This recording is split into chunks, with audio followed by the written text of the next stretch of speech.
ಸಿರಗುಪ್ಪ ತಾಲೂಕಿನ ತೆಕ್ಕಲಕೋಟೆ ಬಸ್ ನಿಲ್ದಾಣದಲ್ಲಿ ಸಾರ್ವಜನಿಕ ವಿತರಣಾ ವ್ಯವಸ್ಥೆಯ ಪಡಿತರ ಅಕ್ಕಿಯನ್ನು ಅಕ್ರಮವಾಗಿ ಸಾಗಾಣಿಕೆ ಮಾಡುತ್ತಿರುವುದನ್ನು ಶ್ರೀ ಟಿವಿ ಜಿಲ್ಲಾ ವರದಿಗಾರ ಮಲ್ಲಿಕಾರ್ಜುನ ಕಸ್ತೂರಿ ಹಾಗೂ ಅಧಿಕಾರಿಗಳು ಪತ್ತೆ ಹಚ್ಚಿ ಅಕ್ಕಿ ಚೀಲಗಳು ಹಾಗೂ ಒಂದು ಬೈಕ್ ಅನ್ನು ವಶಪಡಿಸಿಕೊಂಡಿದ್ದಾರೆ.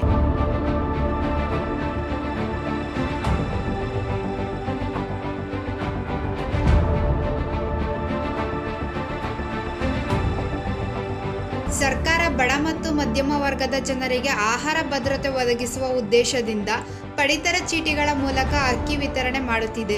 ಆದರೆ ಕೆಲವರು ಈ ಅಕ್ಕಿಯನ್ನು ಅಕ್ರಮವಾಗಿ ಸಂಗ್ರಹಿಸಿ ಬೇರೆಡೆ ಮಾರಾಟ ಮಾಡುತ್ತಿರುವುದು ಕಂಡುಬಂದಿದ್ದು, ಇಂತಹ ಕೃತ್ಯಗಳಲ್ಲಿ ತೊಡಗಿರುವವರ ವಿರುದ್ಧ ಕಠಿಣ ಕ್ರಮ ಕೈಗೊಳ್ಳಬೇಕೆಂದು ಸಾರ್ವಜನಿಕರು ಆಗ್ರಹಿಸಿದ್ದಾರೆ.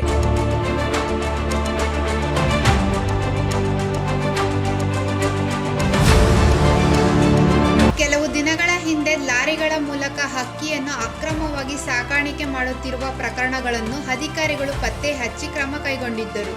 ಇದರ ಪರಿಣಾಮವಾಗಿ ಈಗ ಅಕ್ರಮ ಸಾಗಾಣಿಕೆದಾರರು ಗೂಡ್ಸ್ ವಾಹನಗಳು ಹಾಗೂ ಬಸ್ಸುಗಳ ಮೂಲಕ ಅಕ್ಕಿಯನ್ನು ಸಾಗಿಸುತ್ತಿರುವ ಆರೋಪ ಕೇಳಿಬಂದಿದೆ. ಸಾರ್ವಜನಿಕ ವಿತರಣಾ ವ್ಯವಸ್ಥೆಯ ಅಕ್ಕಿಯನ್ನು ಅಕ್ರಮವಾಗಿ ಸಾಗಿಸುವವರ ವಿರುದ್ಧ ನಿರಂತರ ನಿಗಾ ವಹಿಸಿ ಇಂತಹ ಚಟುವಟಿಕೆಗಳಿಗೆ ಕಡಿವಾಣ ಹಾಕುವಂತೆ ಸ್ಥಳೀಯರು ಸಂಬಂಧಿಸಿದ ಅಧಿಕಾರಿಗಳಿಗೆ ಒತ್ತಾಯಿಸಿದ್ದಾರೆ. ವರದಿ ಮಲ್ಲಿಕಾರ್ಜುನ ಕಸ್ತೂರಿ, ಶ್ರೀ ಟಿವಿ ನ್ಯೂಸ್.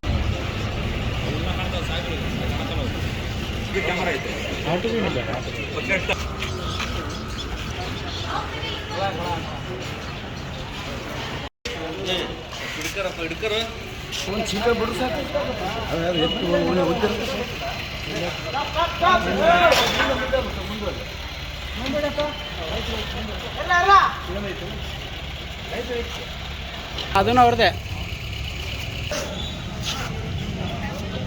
ಸಾಕ್ಷಿ ಕೇಳ್ತಾರಲ್ಲ, ಪೊಲೀಸರಾಗಲಿ ಕೋರ್ಟ್ನಾಗಾಗಲಿ, ಮತ್ತೆ ಎಲ್ಲ ಇಟ್ಕೊಳ್ಳೋಣ.